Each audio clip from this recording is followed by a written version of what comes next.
We're gonna do a song that you never heard before. The volume.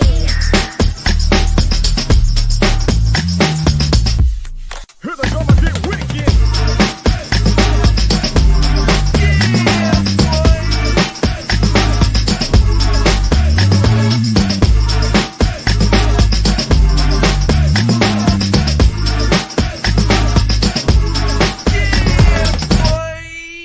Here we go again. Ace Kennedy, my brother from another mother. What's happening? What's going on, bro? Hey, man, I saw Deshaun Watson beat some more charges one more time around, one more round. Like, listen, bro. Yeah, he beat some more charges, and then he turned around and tried to have that BS press conference and tried to gloss over everything. Hey, listen, man. I gotta be honest. I was one of those people, man, who just thought, like, golly, boy, 21, 22, or whatever the number is of allegations. You know, me at some point, I'm just like, hey, if everybody's saying it, everybody can't be lying, though, bro. And so I was kind of surprised that this is round two. Like, he's looking pretty good so far, though, man. Yeah, he is definitely looking good, bro. The thing is that, like I said, the court of public opinion is the big thing. So, you know, I don't know what, you know, he gonna have to win some games, bro. He get out there and stink it up, and they're gonna be trying to get him on out of there. You know what he gonna say? What he gonna say? I'm surprised when he got into that interview that he didn't say, "Can I tell my side? My side? Can I tell my side? My side?" Yeah, that's it right there. Hey, man, we got some things to talk about. Let's get the music on, all right? Hold on now, bro. I know. Okay, I was like, hey. It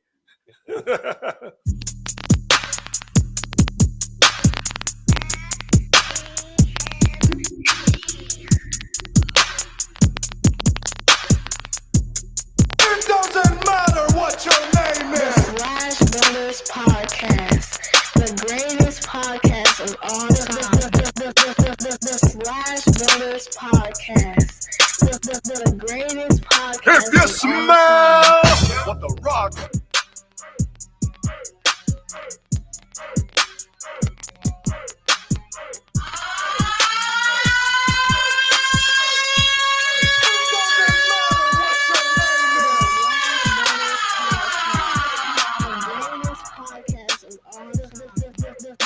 The Slash Brothers Podcast, the greatest podcast of all time. Try Jesus, not me. Cause I throw hands. Try Jesus, please don't try me. Cause I fight. Hey, listen, if you haven't already, be sure to like and subscribe to the Slash Brothers YouTube and Facebook page. We're live on both platforms at the same time. I'm on Facebook, YouTube at the same damn time. At the same damn time. Ace Kennedy. Hey, It's Friday, man. yeah. Give it to me. Best thing you've seen all week.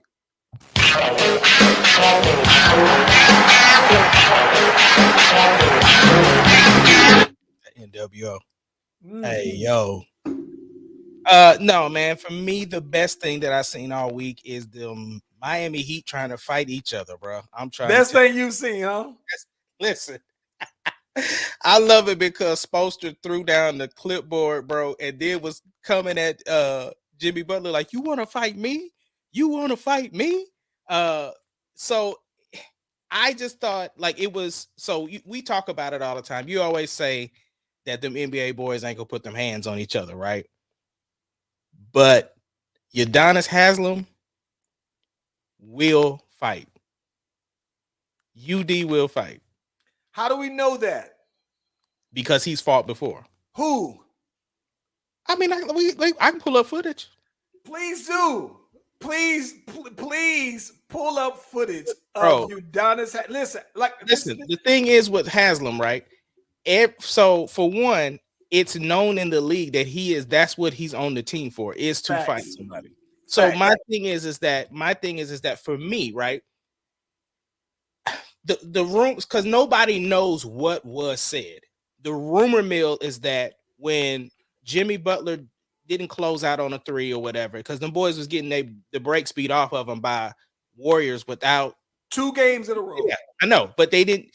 But this was a Warriors team, obviously without Steph, without Clay, Clay, and Draymond. Draymond don't count because it ain't like he contribute anyway. Stop playing, bro. Listen. So, Wait a minute. I'm not letting any Draymond slander slide, bro. Like, stop playing. You know, this is the reason why. Let me tell you the reason why I say that, right?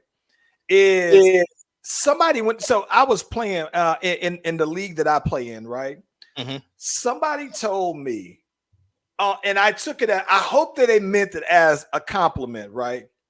But somebody on my team mentioned that, hey, no, you're the Draymond Green of our team. But they meant that in the sense of, hey, the team feels different when you're not on the court, right? People actually listen to what you say. You're like a coach on the floor, and I don't do all of them. I'm the 41, so I'm not looking to do all the scoring, but I get my buckets, I get my rebounds, I get my assists, I set people on up, I do this, that, and the other. So I always looked at it as a compliment. So when you say he don't do nothing, I'm not letting the Draymond Green slander slide. Yeah, I don't know, bro. Okay, but continue. Oh, I'm just saying, it's like, so they were getting the breaks beat off of him. He didn't close out on a 3. And with it, this is just a report of what happened, right? He goes into the huddle. Spose is like, look, this is what's going on. Whoop. You ain't doing this. You ain't do that. And then this boy said, I'll fight you. And so Haslam was like, bruh, if you want to fight somebody, you can get these hands. And of course, the typical hold me back. Thickums out there trying to call a timeout within a timeout.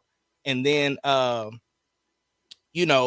and then everybody's just like, and Spoelstra is just not letting it go. Like, he continues to go after Jimmy Butler. Now, I will say that they did at least cover it up. Like, with the team, they all, they didn't really say too much about what really happened. But yeah, man. Listen, I always see. So the one thing I can say is this: the one thing I do appreciate is that to the point that you're saying is that's what UD is there for. I appreciate that he said, I appreciate that he stepped up for his guy because he's been around ever since Coach Spoelstra's been there, right? Yeah. So I think that's the one thing. Enforcer? Yeah, so it's like he is just like, nah, if you're gonna fight somebody, yeah, I'm here. Like, bring that to me. And I like that the same way how he was the enforcer for LeBron. I appreciate that he's like, I'm not gonna let somebody fight my coach. Because you think he's been Udonis Haslem has been on the Heat's team for 15 plus years at least. And I think that Eric Spoelstra's been there almost in the majority of those times. So they're friends outside of that, bro. And I think that it's good that he came to the rescue of that, though, man. And to my point that I mentioned to you before, right? Yeah. You saw how Jimmy Butler. This is the second time now that I've seen, like, when Jimmy Butler, who was that Jimmy Butler? Something happened in front of Jimmy Butler, and he was like, meet me outside. You talking about when Joker pushed your boy in the back? Was he on Miami then? Yeah. I thought that was the other one. But anywho, but he pushed him. But here's my thing though, right? Jimmy Butler, who's right there by him. He basically says, oh, meet me outside. Basically, it's going down. You know what I'm saying? Young John. But didn't do nothing. And then here's another case where Jimmy, and this is what I tell you, Days. I think that some people I think the NBA has these people who have reputations of being tough guys. But they have no resume. They play tough. They play strong. I get that, and I'm not saying that they can't fight. I'm saying maybe they are tough. When I say tough, I'm just saying they don't back down. But there ain't no hands being thrown in the NBA, bro. Didn't do nothing. Didn't throw a punch at all. Didn't throw a punch. And then here's the thing. Here's the thing I think that's interesting about that, right? Yeah. At that clip, you got Udonis Haslam, who is the not even the second strings power forward, but he's the third. He's basically on the coach. You got Dwight Howard, who they're already up by 20 points. Dwight Howard, who's the backup center. So at that point, you're thinking like, all right, I don't got much to lose. If you was really about that, right? You can go ahead and take a full punch at Dwight Howard, because at a worst case scenario, you get suspended for 2-3 games, whatever the amount is, and he's not that kind of impact player as far as going to determine the outcome of the game. So my thing is that's my point. It's like if you really are about that, swing. I get that. Nobody will. Like everybody. Like even when they say Jimmy Butler is a tough guy, Jimmy Butler I've never seen anybody has said no. Jimmy Butler has.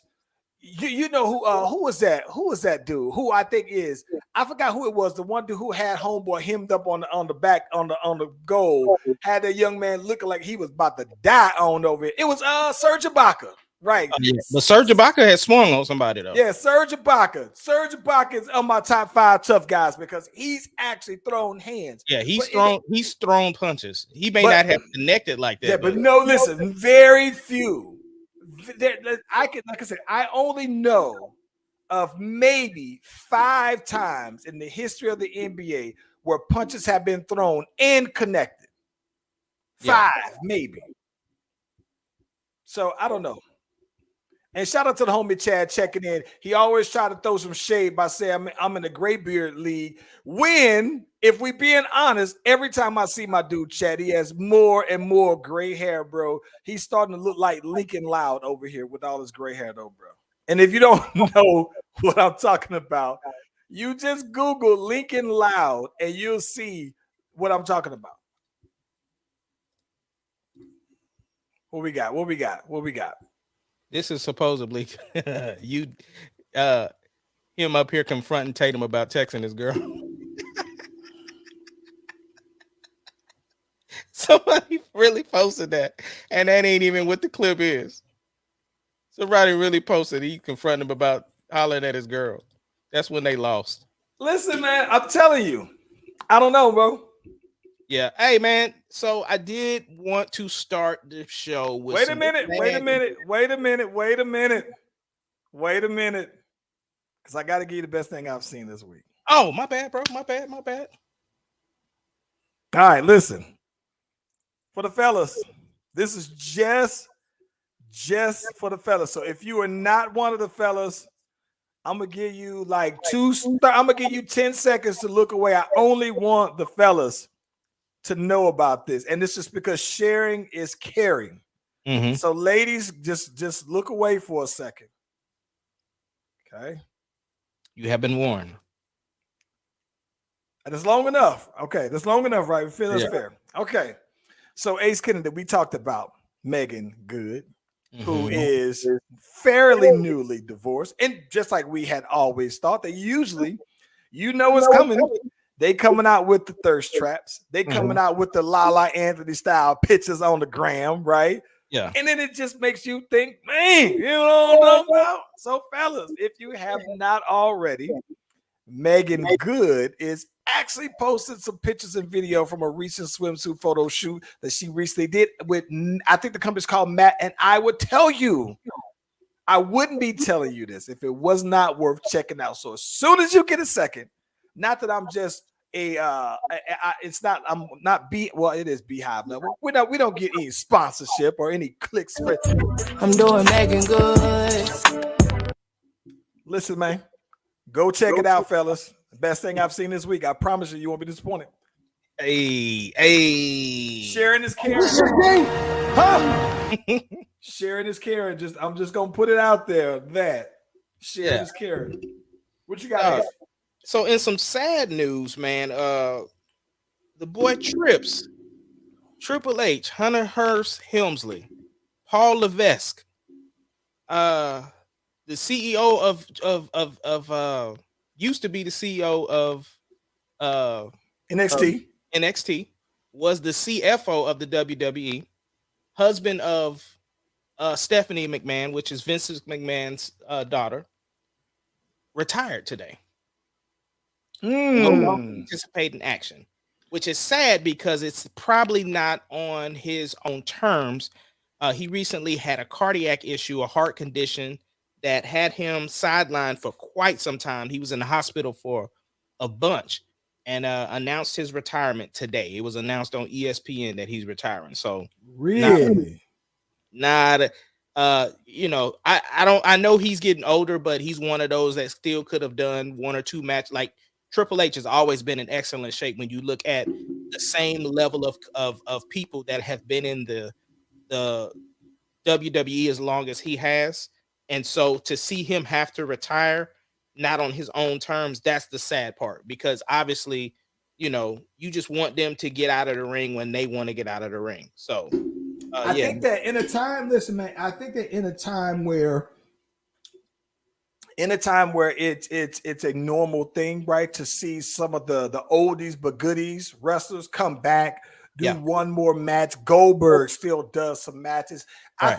I feel bad that Triple H at least won't have the opportunity to retire, but then still do the one more match. Because you think about that. Sting was down. Sting was out for 20 years, basically, and still came back. And then still got that pop. Goldberg still gets the pop when he comes back. You know what I'm saying? Like, Undertaker still gets that pop when he comes back, though, man. So I feel terrible that he won't get that opportunity to get that kind of that love again from right. So back. he can have that iconic WrestleMania entrance for him to put over who he wants to put over before he leaves. Like, normally it's customary for a wrestler when they're retiring to put somebody else over, like who they passing the torch to. And so the last match I remember seeing Triple H do was in Saudi Arabia, and it was a terrible match. It was Shawn Michaels and Triple H versus the Brothers of Destruction, which is Undertaker and Kane. And he ended up tearing something in his arm during that match. The match was super sloppy. I think HBK ended up getting busted open. It was rough. It was a rough match, and I think that was his last match, if I'm remembering correctly. But that just not the way to go out. Now, it's wrestling. Never say never, because a lot of these people have retired and had another match. But I think because of his heart condition, I'm sure the doctors is like, nah, bro, it's over. Yeah, no, that's terrible, man. I'm literally just now seeing this though, bro. And listen, some of these things have been reported for hours ago, man. Maybe I've been tied up, but I'm just now seeing that, man.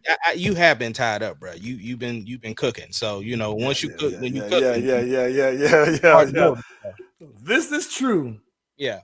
Oh, that's terrible, though, man. I feel awful for Triple H, because I know we was just talking about Wrestling Tuesday, and Triple H is one of your top 5. Yes. We always used to remember when Triple H, if he got hurt or something, he would come back just yoked. So yeah. Golly, tripped. I don't know. That's terrible, man. That's terrible. Terrible.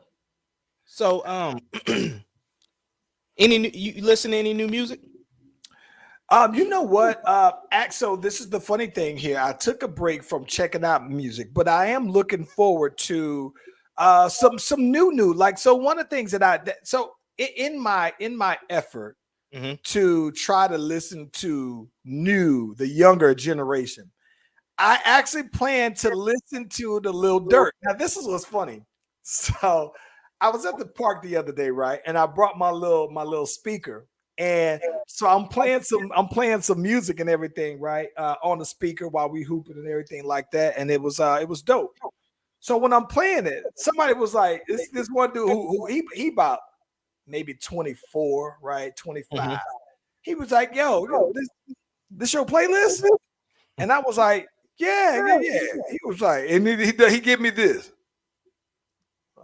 And I'm like, what the hell you expected me to play? Grandmaster Flash Zone over here? You expected me to play Slick Rick? And that's his joke at me that I'm getting older, right?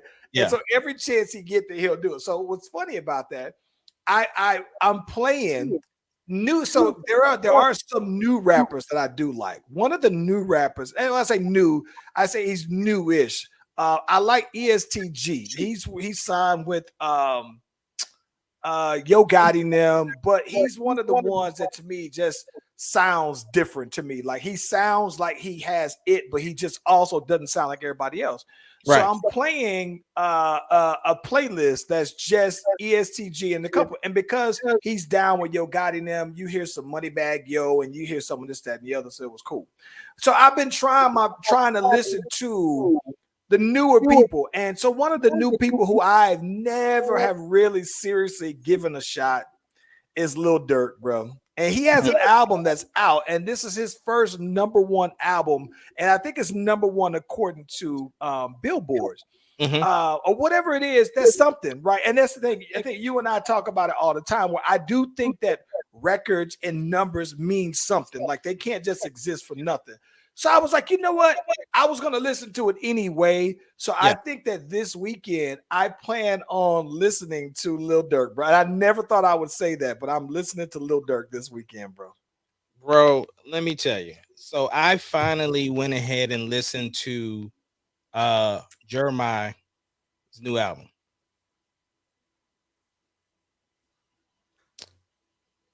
And I will say that it's not for me. I guess I'm just not as big of a Jeremiah fan as I thought. I'm a big, and this is the thing, I haven't listened to it yet. But in all fairness, I am a big Jeremiah fan. Well, let me say this. From artist to artist, I respect the fact this dude did something different. Like his project sounds completely different from what anything that's out there. Like I like some of the beat choices. Like he definitely, I don't know, almost picked like some rap beats almost. Like geez, just very, very different production. But the songs that were in the Jeremiah bag, I like those a whole lot better.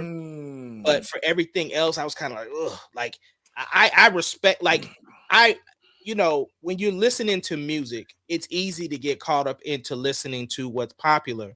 And so if anything sounds different from that, it's kind of like, ugh, they took a risk. And it is a risk because you're trying to change the sound of music. Because once, Nikki kind of said it, right? If you are always trying to change with the culture, like trying to find whatever bag is hot, then you have no identity. So I respect the fact that he did something different. It just didn't resonate with me. And I don't have an issue with people like for instance, right? When you listen to Silk Sonic, completely different from anything that's on the radio, but it's fire to me. You know what I'm saying?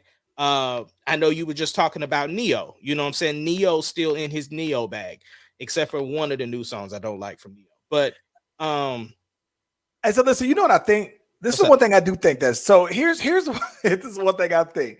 So about that, right? I think that it's so if what I don't want, I'm gonna be honest.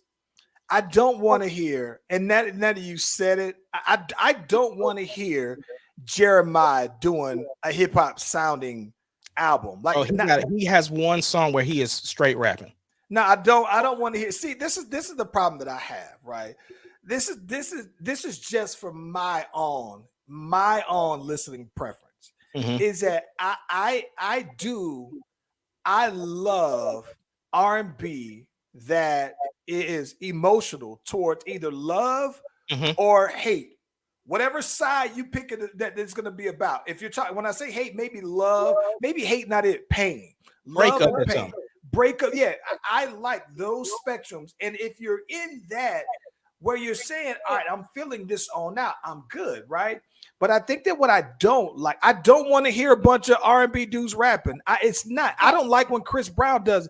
And this was what I actually thought about something that I saw. Shout out to the homie Mark Nurse. Mark knows everybody because he said something that I never even considered, bro. What did he say? So it was about Chris Brown, right? And the reason why I think that one of the things that he said in the comments, real slick observation, by the way, he says Chris Brown's music changed the minute that he became gang affiliated, right?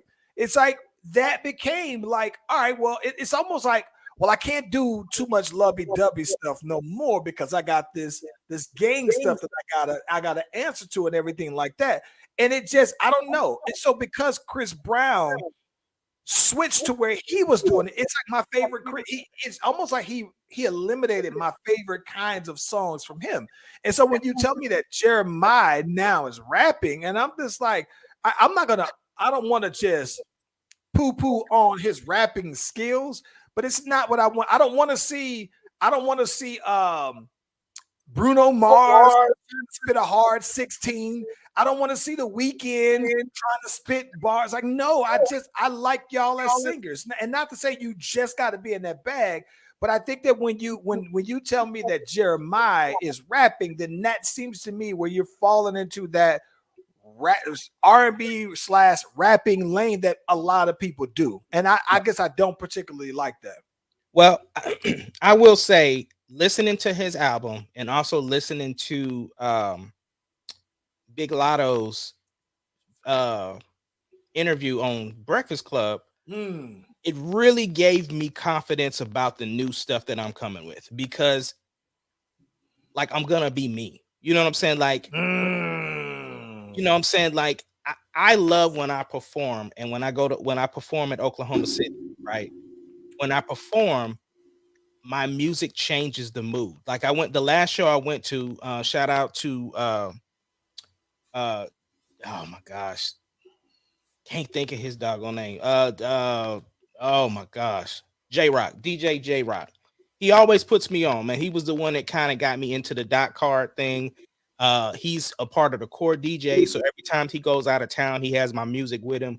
Like, he always, when he needs a game changer, he calls me. And I typically don't say no because he's that good of a dude. Right. But went to a show, and it was predominantly, no, matter of fact, it was pretty much it was a rap show. Like, I don't think any R&B artist was there. So then when I got up there, and of course, again, to the artists that perform, a lot of times they perform over their track. Like whatever you hear their record, and they'll just rap on top of it. And it irritates me. But hey, they responsible for their own performance. So when I go out there and it's just the backtrack and the beat, and there was even one time I completely dropped the beat out, you know what I'm saying, to let them know, like, nah, bro, this is what I do. Right. And the fact that I'm singing. So it was dope. And Rocky was out there, and so he was just like, bro, like, yeah. And so I love the fact that my music always changes the culture, and I stand out, whether, you know, good or bad or whatever. But the fact is, I'm doing me. You know what I'm saying? I'm not sounding like this. Like, when you put my record on, the beat should mix with everything else, but the melodies may not be exactly what you're used to listening to with these new guys. And I'm cool with that. And I can't go a podcast without mentioning him. But of course, Tank is the one that kind of got me into that, you know, because Tank merged the new school and the old school in a way that he kept being himself. Like, he's still Tank doing his thing, but it's on the trap sound and beats. So it's dope. Oh my gosh. Shout out to my boy Tank. Hey, listen, I'm gonna be honest with you though, bro. I like, this is the thing. I think that what's crazy about it, bro, is that it's weird, man, because it is hard. Not to say that I want to conform. Mm-hmm. It's like I look at that and say, like, I understand that there is a current sound, right? And I look for that production wise, but you'll be hard. Even when I write R&B, I can write R&B according to the melodies that rappers rap. Yeah. It's just, for some reason, I couldn't do that for my own self. Like, I think I would be able to comfortably write that cadence, that delivery for somebody else. And it comes in handy when me and you are doing albums and songs together, because then it's like, all right, well, we flipping. You and I blend R&B and this current sound very well without it sounding so much like everybody else. Now, 100%. The catch to that is that it may not be for everybody, right? And so what I think that I can appreciate about what Jeremiah at least tried to do is that it may have been different for him, And I think that at some point when you put out that album, you said, no, this is what I wanted you to hear. And Right. so I look at that from him because I believe that he is also a songwriter. He does most of his own writing and everything like that. And I think that for me, when I say, and when you and I get together and we say, this is the project, right? And this is the theme of the project, and we have songs that fit this particular theme, then it's like, well, on top of that theme, like the words mean something. Every line that I'm saying means something because it goes with this particular theme. And so I think that it's not so much as saying I want to make some music that sounds similar to what's hot now. Yeah. But I want to say what I want to say, right? I want my lyrics to reflect this theme of the album. So it's important that you can ride a balance of still putting out something that sounds current but not sounding like everybody else. Yeah, and that is the balance. I mean, but that's part of the music business, because if you want stuff to merge with what's, but the thing is, like I said, then I always go back to the example of Silk Sonic. Like, they're doing older sounding stuff, but it sounds current. You know what I'm saying? And Listen, so for me, I look at it like this, bro. Maybe because we're completely independent. I look at this saying like, all right, my projects have a theme. So it don't matter what's popping, whatever. I can guarantee you that it's not gonna sound like everybody else, and you're gonna get what I want to give you. Now it ain't gonna listen, it might not hot is hot, bro. Yeah, it's like it's not that I'm purposely trying to sound like it, like it's not that I'm purposely not trying to sound like somebody else or what's You're just current. purposely trying to sound like you. I like this. I like what I like, and I guess my thing is that I'm trying to do music for people who like the kind of music that I want to put out. So it's like it might not be for everybody, but it's like no, if I listen to like I like my music. I'm my number one fan. I think all my music dope. So until I can listen to something and I think, oh, that's whack, then no, then I'll change it. But as long as I think it's dope, then I think that there's somebody else who likes my kind of music, though, bro. Yeah. Bro, so I've been meaning to tell you, and we haven't even talked about this offline.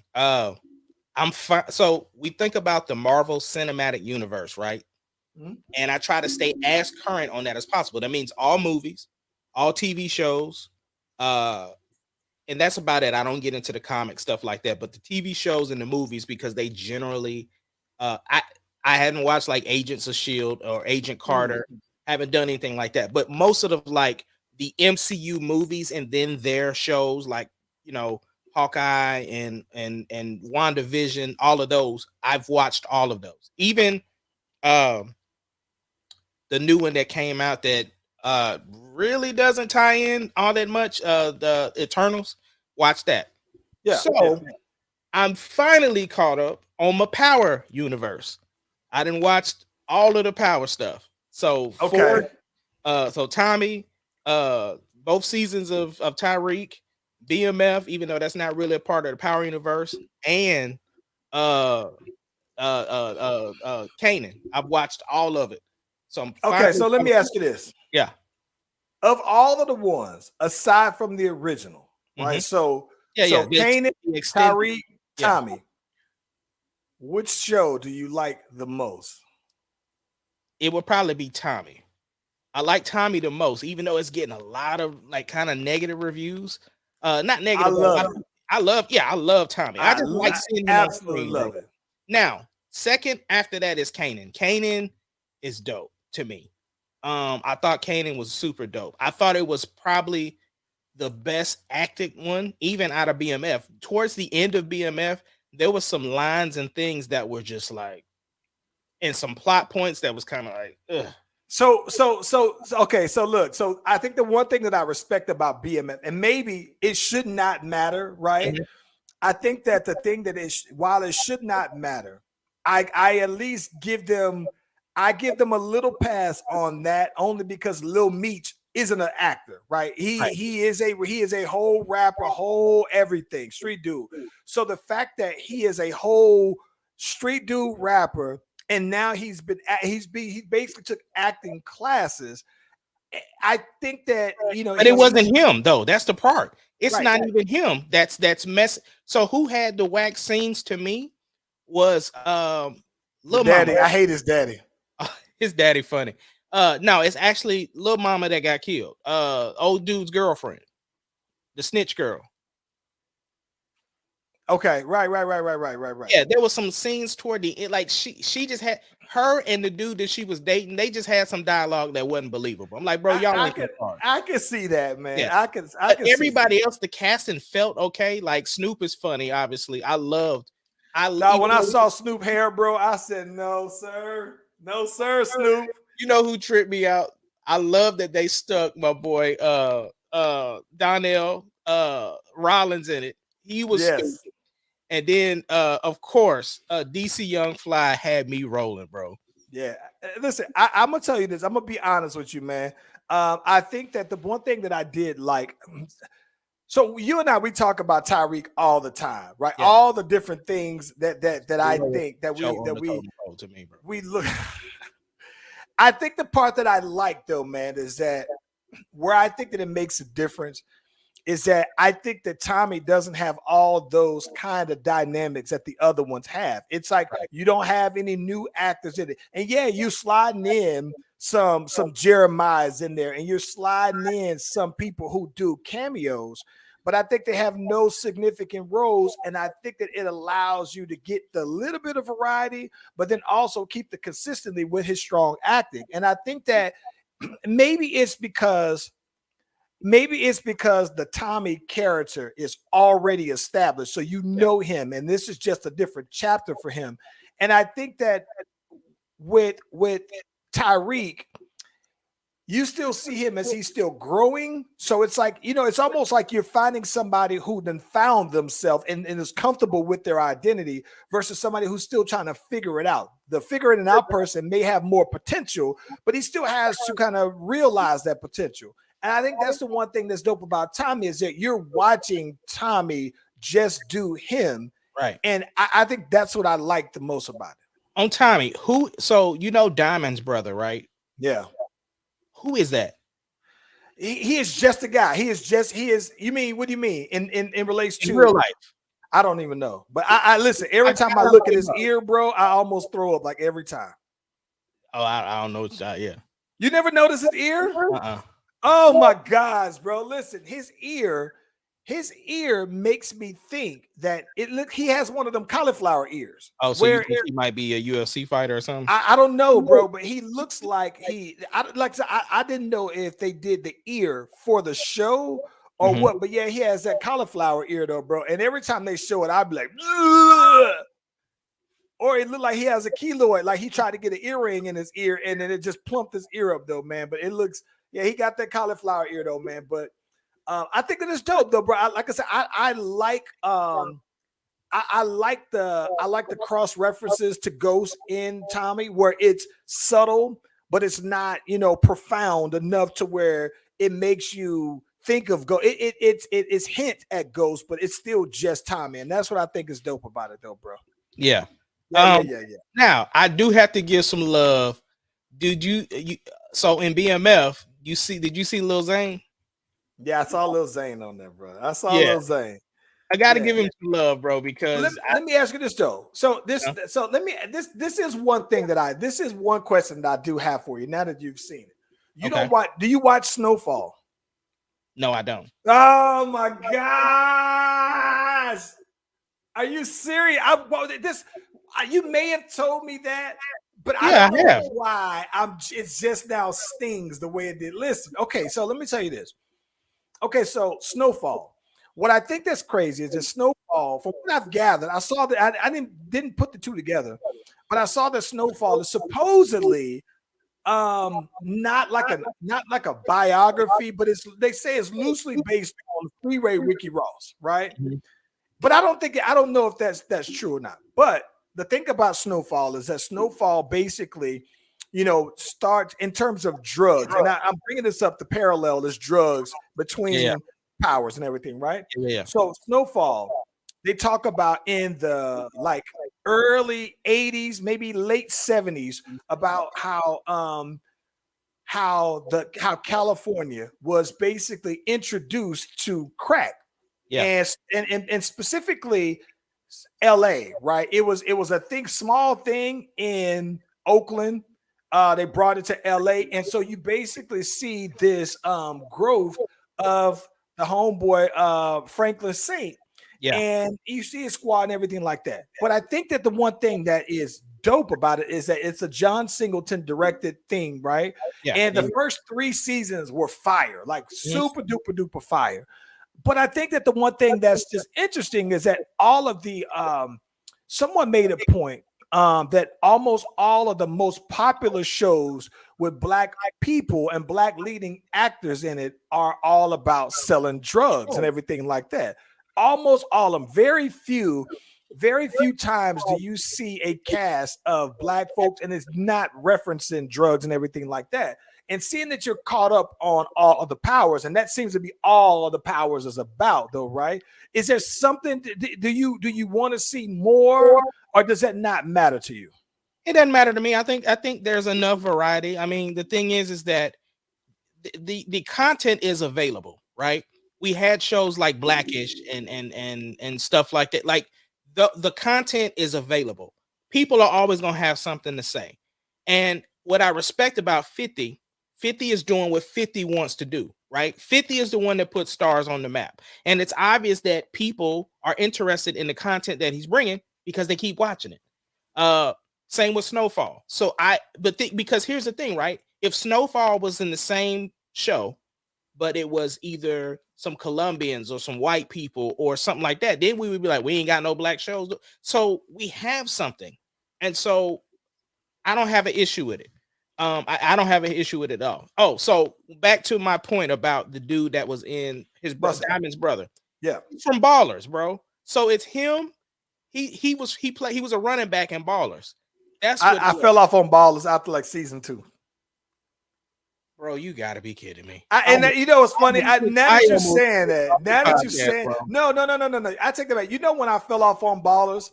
I fell off on Ballers when The Rock was trying to be an owner of the team. Right when he was trying to get that the Vegas team, that's when I stopped it. So I didn't see what happened after he was trying.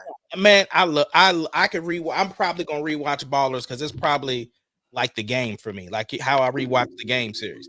But so I couldn't figure out too. So in Kanan's uncle, Juke's dad. Yeah, I didn't know where he was from. He's also from Ballers. So let me tell you. Let me tell you what the research department likes to just casually puts out there. What's up? She said, "Oh yeah, I think it's funny because he slid in my DM trying to holler. The dude from Canaan. Yeah, the dude from Canaan. She likes to casually slide. Oh yeah, I think it's just funny. He was sliding in my DM trying to holler before. Yeah, oh, that's dope. That's dope.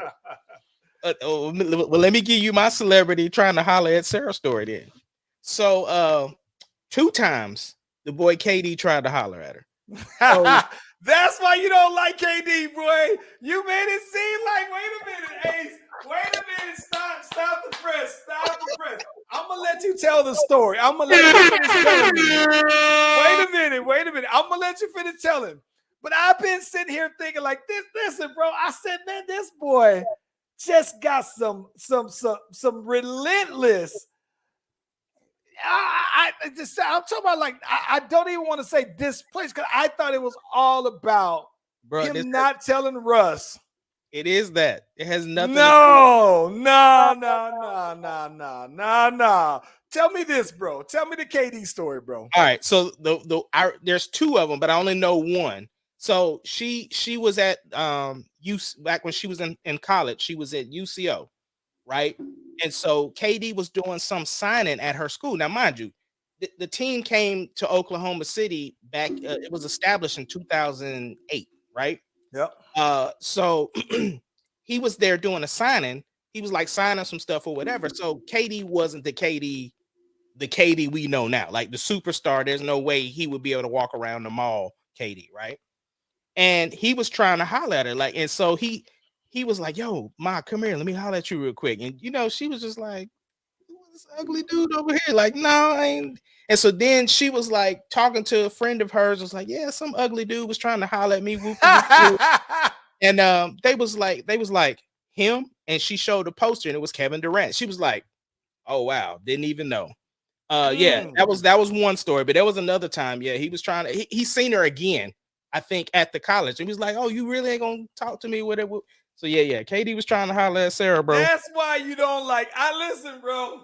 It is not Russell. Listen, Russell Westbrook has nothing to do with this pent up hate you have for KD, bro. You didn't tell me this, bro. But here's the other thing, though, right? Everybody knows, it's no secret that Sarah loves Russell Westbrook. Like, she's posting pictures like where she's cropped her into the picture, her whole face and Charlie's face on his baby and everything, right? And so one of my shows, she used to typically come to all my shows, and one of the people, one show she didn't go to with me.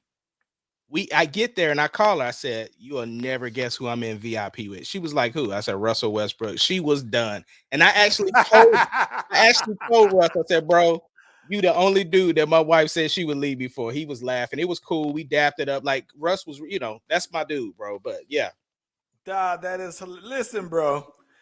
I listen. See, this is the thing. I thought, all right. So the fact that you can have that conversation with Russ, and he's your favorite player, and he's like your wife's man crush or whatever, though. Yeah, I can see why you ride that much harder for him. But now I can totally see now that there's a different layer to this KD hate you got over here, bro. Yeah. No, how is it that I'm just now finding this out? I have no idea, bro. I've never heard this. I've heard this. I think that I've heard you tell me some of everything before. Yeah. And I know I've told you, there's very few things that I've never told you. So I'm pretty sure, but I know I've never heard you say that before though, man. Dang, that's crazy, bro. Oh my gosh. Listen, bro, that changes the KD conversation going forward, bro. That totally changes the KD conversation, though, man. Oh my gosh, no, didn't know that, though, man. Yeah, who else done tried to holler at Nico? That's the only one that now listen. That's the only one that she's told me. But I'm pretty sure though she has I'm sure she's had quite a few celebrity dudes have tried to holler at her. And I'm talking about, I would just say as far as recently, within the last 3 years, I'm sure if we go back, you know what I'm saying? Like, yeah. I'm pretty sure. She probably won't have to tell me, but I'm pretty sure her DMs stay lit. But then outside of that, I'm talking about celebrities. I'm willing to say maybe 10 different celebrity, either actors, actresses, not actresses, maybe actresses too, athletes, whatever though. Yeah, man, I think something like that. Maybe 10 or more though. Yeah. Her stuff stay busy. Bro, and keeping them, we was talking about stuff that's coming out and shows. Bro, I cannot wait to see this Moon Knight, bro. Moon Knight? Yeah. You ain't seen the previews of Moon Knight, bro? Oscar Isaac as the superhero. Maybe he's a tween. Who is Oscar Isaac? Poe Dameron from Star Wars. Let me pull up. He was in. You ain't gonna know it with this, but he was in. He was in Dune. He was the dude's dad in Dune. Dang, bro, you don't be acting like Sarah right now, bro. Where you don't know no names. No. Okay, hold on. I'm pulling up the trailer so you can see it because it's about to drop on the 30th. Okay. Yeah. Pull it on up. All right. So we're gonna have to talk over it because obviously we ain't trying to get no strikes. Yeah. Pull it on up. Let's see what's happening. Yeah. All right, so it's about to drop. Yeah, you need it because this one I think you'll be interested in though. This one I think you'll be interested in. All right, let me get the sound on. Let me know if you can hear it. All right, here we go.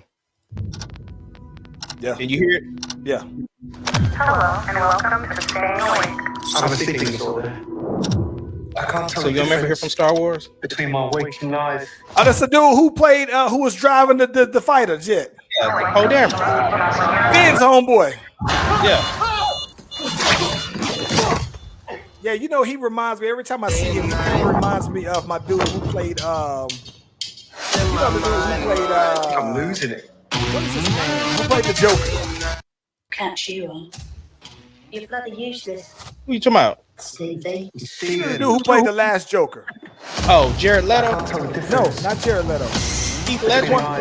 No, the one who played him in the Joker, the movie. Oh, Joaquin Phoenix. Joaquin Phoenix. For some reason, they have that whole darkness around their eye thing going on. Faces, they all look kind of the same. I did see this before. Yeah, but it comes out on the 30th, bro. I can't wait to see it. Look at that.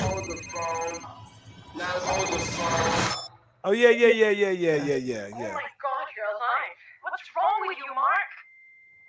Why did you call me Mark? That must be very difficult. Voice in your head.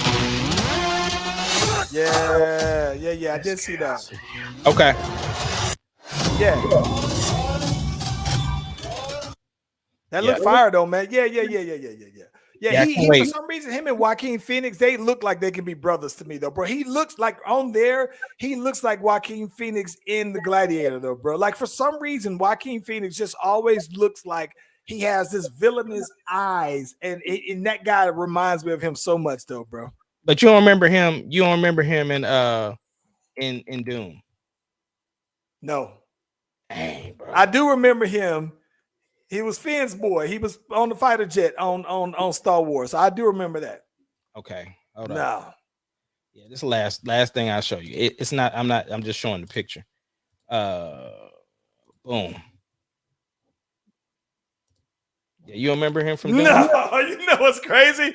I didn't even know that was him, bro. Like I thought that he was like listen, bro. I thought that he was a whole Indian guy, dude. Like, that's Oscar Isaac. That's Josh Brolin. That's Thanos right there. Yeah, but I thought that was an Indian guy, like straight Indian. Bro, that's him. That's Oscar. No, He's got that full beard, bro. Yeah, the beard made him look like a whole Indian guy, like he was a Bollywood dancer, bro. Like that. No, sir. No. So he also was in X-Men Apocalypse. He was, let me see. I do remember him in X-Men Apocalypse. Yeah. He was a dude, the purple dude. Yeah. Looking like your boy off. He looked like Ooze off of Power Rangers movie. He almost looked like what's my dude from Guardian of the Galaxies? The blue dude on there. I know who you're talking about. I don't know his name, but yeah. He's pretty straight though, man. Yeah. That's but he was Poe Dameron in Star Wars though. So yeah. I don't listen. I never remember hit. I do remember them calling him Poe. Yeah. Yeah. He was the one that took over everything. Okay. So yeah. Okay. Nah, y'all associate him like, nah, he don't got that. I don't know the names. Like I said, I don't know everybody. I only know Finn, Ray, in the classics. That's what about the little bitty dude that fixed C-3PO's brain? No. That's Babu Freak, bro. That's Babu Freak. No, man. Hey, listen. Let me ask What's you up? this real quick though, bro. I saw two things that came out about. We talk about some new music before we get on out of here, right? Because you brought up Latto. So one thing I did want to I wanted to ask you about that. So Latto had the Breakfast Club interview, and I got to watch it, but some anticipation on this because Latto is an original ATLian, right? She's the only. She's not from Atlanta. She's from the outskirts. So she explained it. She's not from Atlanta, but like she said, people are going to associate her with Atlanta. People will associate, but listen, but with that being said, though, right? People associate. She's going to be the only platinum selling Atlanta female artists, right? Okay. From Atlanta. So even Crime Mob, all of them were in a group. She's the only one that's been solo, right? So she has some anticipation behind her albums, especially, you know, with her doing some pretty high profile songs here recently. Mhm. So this goes back to the clock that we watching. If Latto now album is, if she comes out and this is a banger, right? Just put a little bit more pressure on Nicki. No, it doesn't.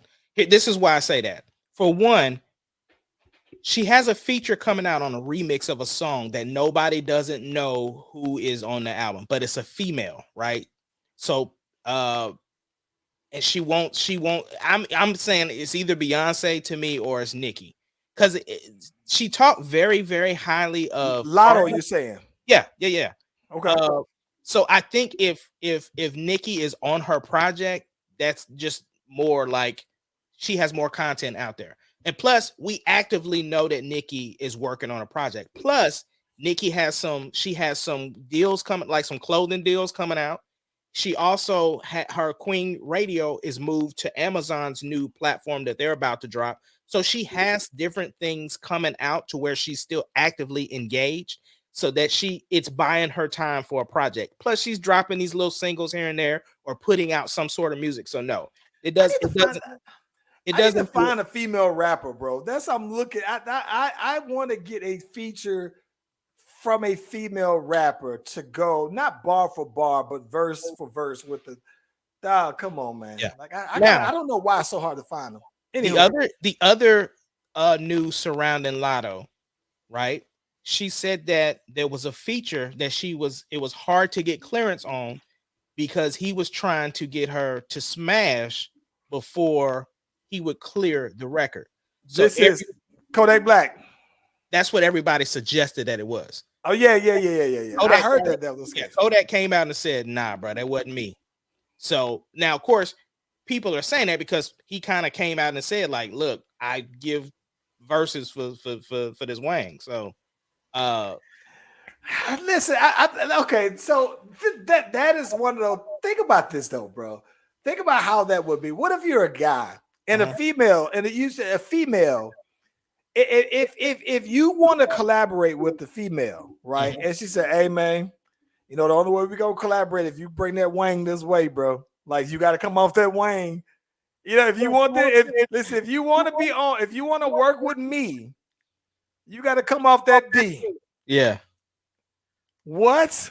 Like they reverse that role and see how weird that sounds. Bro. According to Charlemagne, it does happen, but at the same time, we obviously know that it's gonna be more in the other way direction. And so it's I mean, it's the industry, bro. It's people in the industry, and you know, of course, some people think that comes with the territory. Like, look, like how rappers, if you ain't out killing people, you ain't living your rap. So if I ain't out smashing a whole bunch of women, I ain't living my rap. So I mean, you know, I can see. Listen, and then bro. the thing is, but think about. Let me ask you this question, and I know the answer. I'm just hypothetically asking, right? So a lot of these women talk about how they be putting it down, and how they be getting busy and doing this and doing that, and how they would ride this and take this and do this and the other. So is it wrong for somebody to ask that question to smash? So this is my thing. Okay, I don't think that it's wrong, right? I don't. I'm gonna be honest with you. I think that it's only wrong if you're doing it as a form of payment for business, right? Yeah. If you just say, listen, if you just say, I just want to holler, I want to smash. Yeah, I'm shooting my shot, and not just shooting my shot to holler at you. I'm shooting my shot to smash. That's one thing. Right. I think it just looks a little foul to be like, all right, listen, I give you this 16 if you go ahead and come off them cakes. Then that just looks a little. But to some female up and coming female rapper, that might be go because she might very well be like, hey, I was gonna go there regardless. So this was nothing. Now, if you telling me that if you're gonna do something for free that I was gonna do regardless or was down with regardless, and I can see that though, man. But yeah, I don't know, man. It is kind of creepy though, bro. For that to say, hey, that's the currency, man. To come off the case, you ain't got to pay me the bars. But she said that she felt bad for even bringing it up because she didn't want the attention to be taken off the music for the controversy. So she said she does regret saying it, but at the same time, she was living her truth. Like that's just what it is. Because obviously the track list came out and people just going down the line, like, could it be this, this, this? You know what I'm saying? And so she talked highly of some of the other artists on the project. So, you know, like Wayne's on the project or whatever, like that. Childish Gambino's on the project. So she talked too highly of them for it not to be them.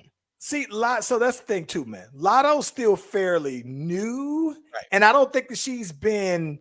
I don't think that she's been as publicly on the scene like some of these other girls who date other rappers. So I can kind of see why there could be this rush, this race to be like, all right, I'm gonna go ahead and be the first one to go ahead and scoop that, though, man. Here's the thing: she's with somebody though. Yeah, but hell, when has that ever stopped anybody? No, it hasn't. But I'm just saying, like, you just need to watch the interview. You'll understand what I'm saying. But you know what though? One interesting thing too. Bobby Shmurda is apparently got off of his deal with Epic. Now it makes sense to me, right? Because I think that was the reason why when he got out of jail, everybody was like, "Boom, where's the new album?" And he came out dancing. And he's been doing his thing, but no real new music like you would have expected. And granted, I'm sure this man is like, listen, I've been locked up for 7-8 years. I'm out here living my life now, man. But I do think that it was interesting that he did put out the album. I am now that he has the green light now to do whatever. I'm wondering if he's going to sign with another label, and then if he's going to put out what is this new music going to sound like? Yeah, haven't been, to be completely honest. Haven't been that impressed, and like I understand the feel for the kind of music that he's been putting out. You know what I'm saying? It's been different from what he had before. I understand that was 7 years ago. You know what I'm saying? And so people grow, but I think that the one thing that I am curious though, man, is just I do want to see growth. You know what I'm saying? In skill, right? And so that's what I am kind of curious on. What will a Bobby Shmurda project sound like though, bro? But I thought that was pretty big though, because I think that when he was signed to Epic, I think that's when L.A. Reid was there. So I would think that he would go and sign with a real hip hop album. I mean, a label like a Def Jam or somebody like that though.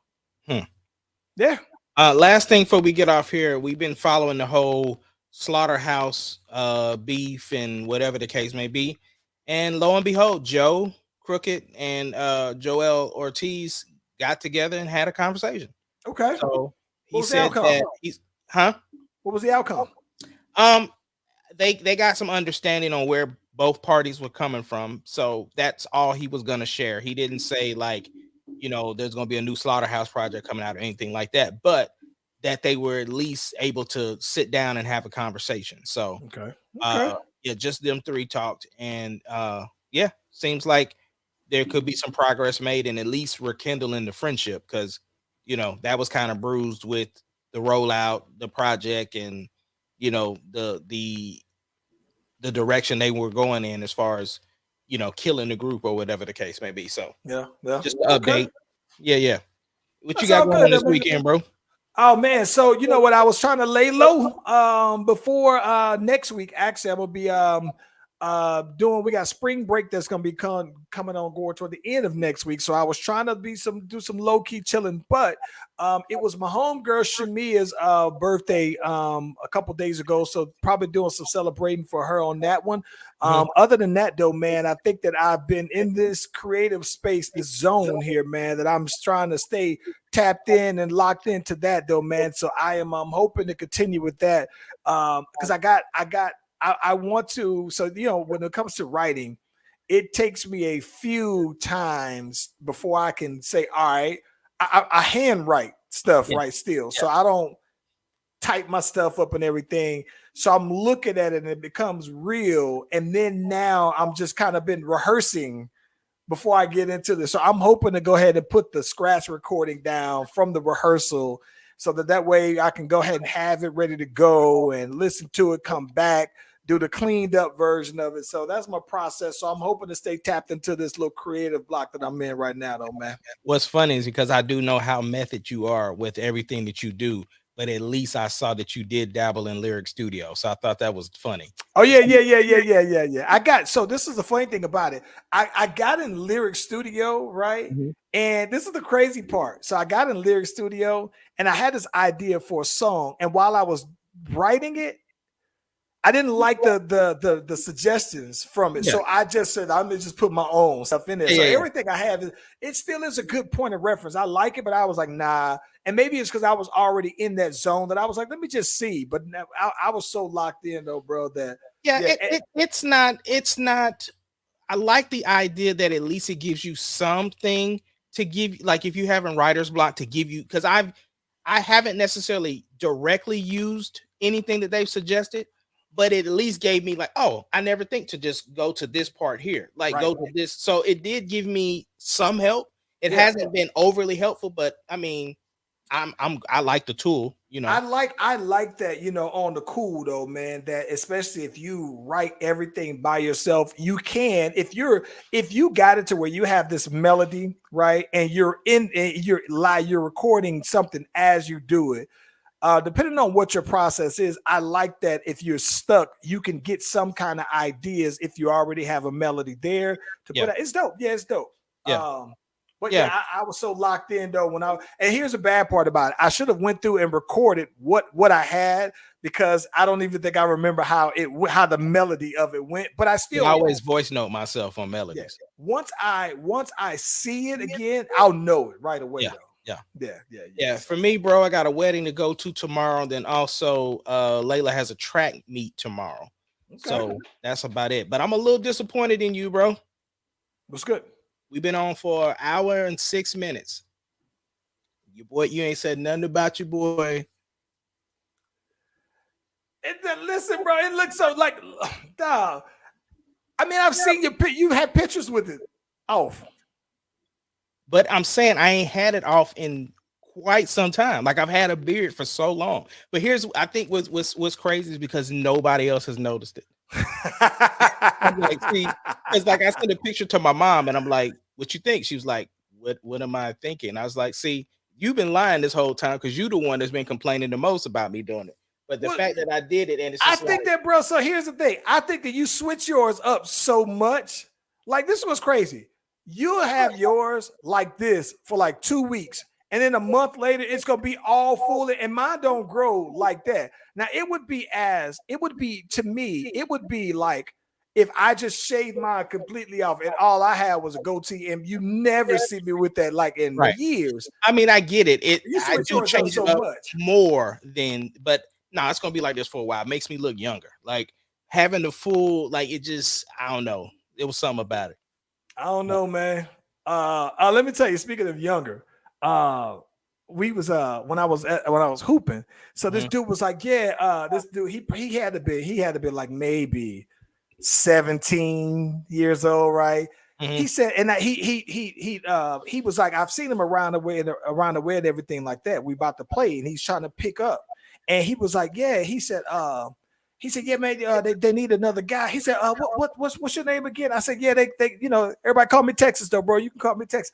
He said, Mr. Texas will run in the and I said, no. I said, boy, you must stay with your daddy or something. He said, yeah. I said, okay. Is this your game? That boy said, Mr. Texas. Yeah, he said, Mr. Texas. And then somebody else heard him say it, though. They busted out laughing. They said, dang, boy, you out here just looking old out here, though, bro. Yeah, man. Hey, man, but listen, I appreciate for all y'all that are watching here on the look back, the playback. Appreciate y'all for tapping in with your boys. Them, if you haven't already, we'll tell again. Be sure to like and subscribe to the Slash Brothers YouTube and Facebook page. We go live on both platforms. Ace Kennedy. Yes, sir. Can we get that music? Because we gone.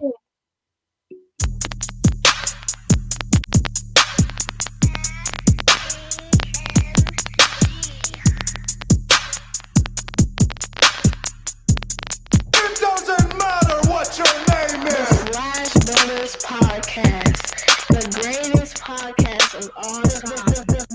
The Slash Brothers Podcast, the greatest podcast. Can you dig it, sucker?